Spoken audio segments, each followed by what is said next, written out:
నువ్వు ఇలా పెట్టావా అనేది కాదే, ఇలా ఎవరికైనా పెట్టావా 10 రూపాయలు, అది ముఖ్యం అని చెప్పి.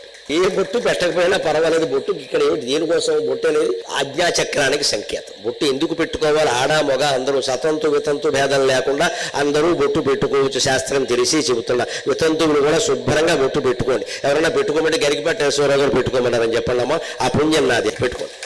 బొట్టుకి మొగుడికి సంబంధం లేదు.